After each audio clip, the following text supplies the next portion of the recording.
Ele é o salvador de sua raça, o escolhido, e o maior ditador que o mundo já viu.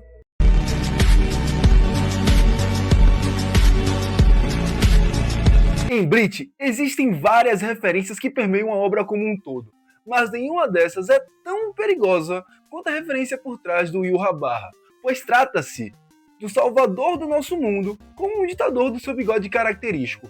Mas antes disso, é importante citar para vocês que esse vídeo não tem intuito nenhum de fazer apologia a nada.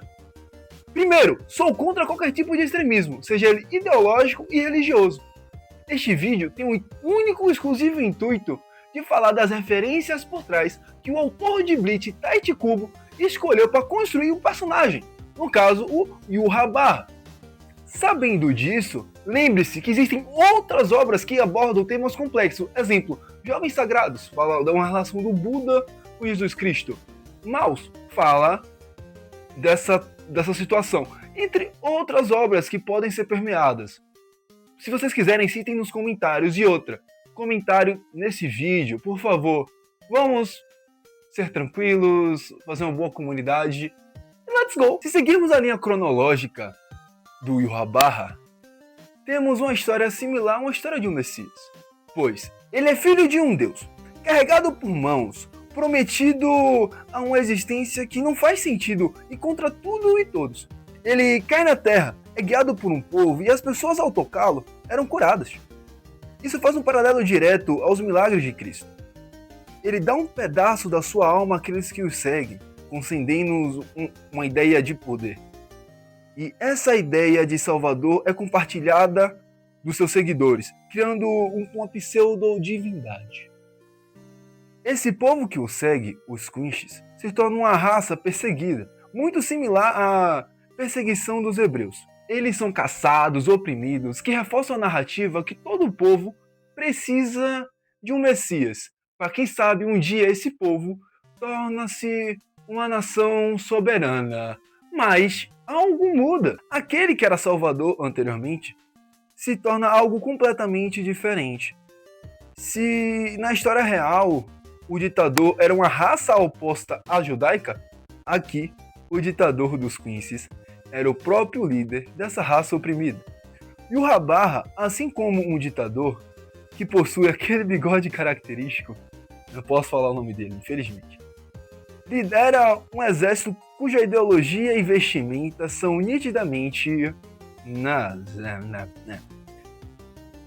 o SS, né, o Schwefzel, né, e aquela postura de superioridade racial contra as outras raças, como os Shinigamis e os Hollows, são referências claras. Outra curiosidade que mostra uma superioridade de raça é que é a seguinte: os Quincies são afetados de maneira tóxica pelos Hollows, mesmo eles teoricamente sendo inferiores ao Hollows, né, porque os Hollows conseguem mitigar, né, a essência Quincy por serem tóxicos aos Quincies.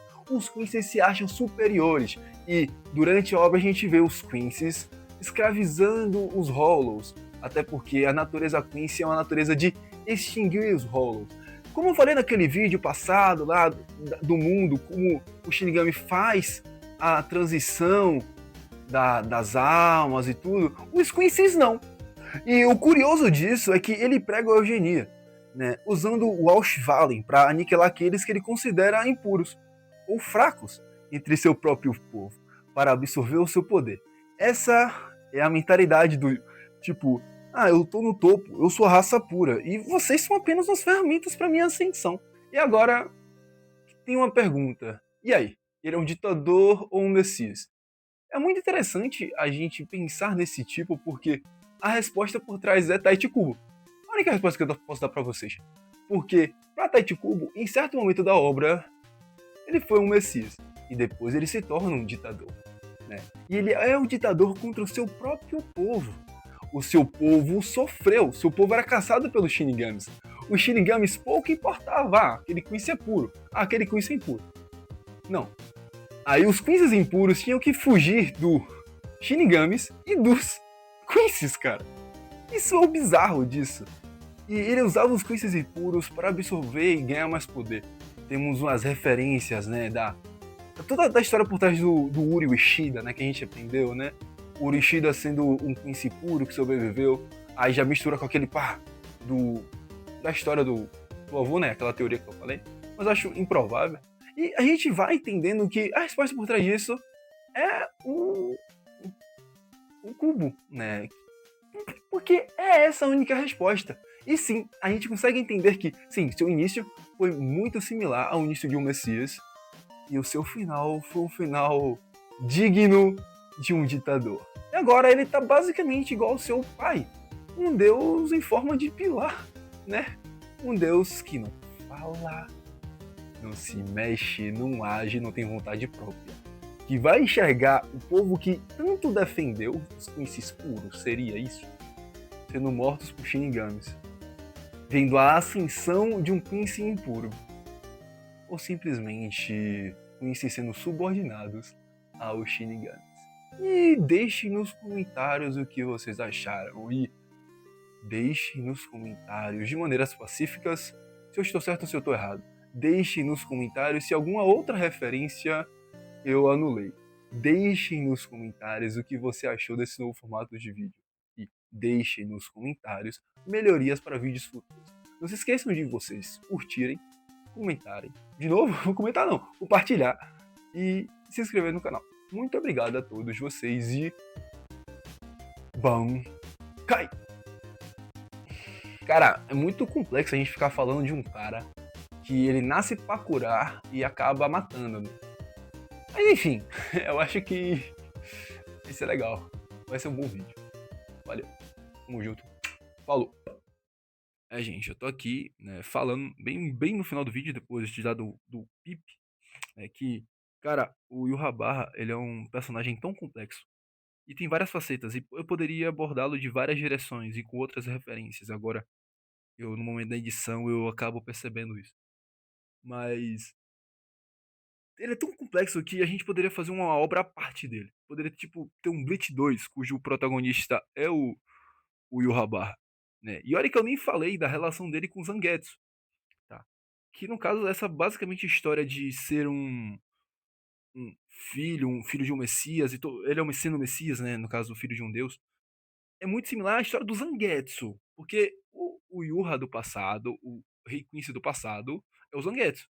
O Yurra atual é basicamente um rebuilding dele, né? E acho que eu poderia também falar da relação dele com o Ichigo e tal.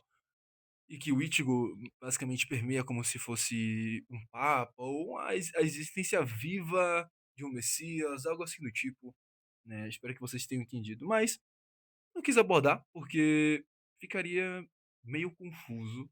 E outro vídeo eu vou abordar sobre isso, tá? Então podem ficar tranquilos que falar sobre a relação do Zangetsu e do Yuha vai ser abordado futuramente.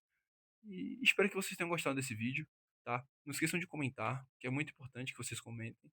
E vamos lá, dá uma moral no canal, segue a gente. E é isso. Tamo junto. Valeu. Falou. E agora de fato. Bora Bahia, minha porra. Eu acho que você não estava esperando que eu falasse isso, né? Bora Bahia, minha porra. Tamo junto.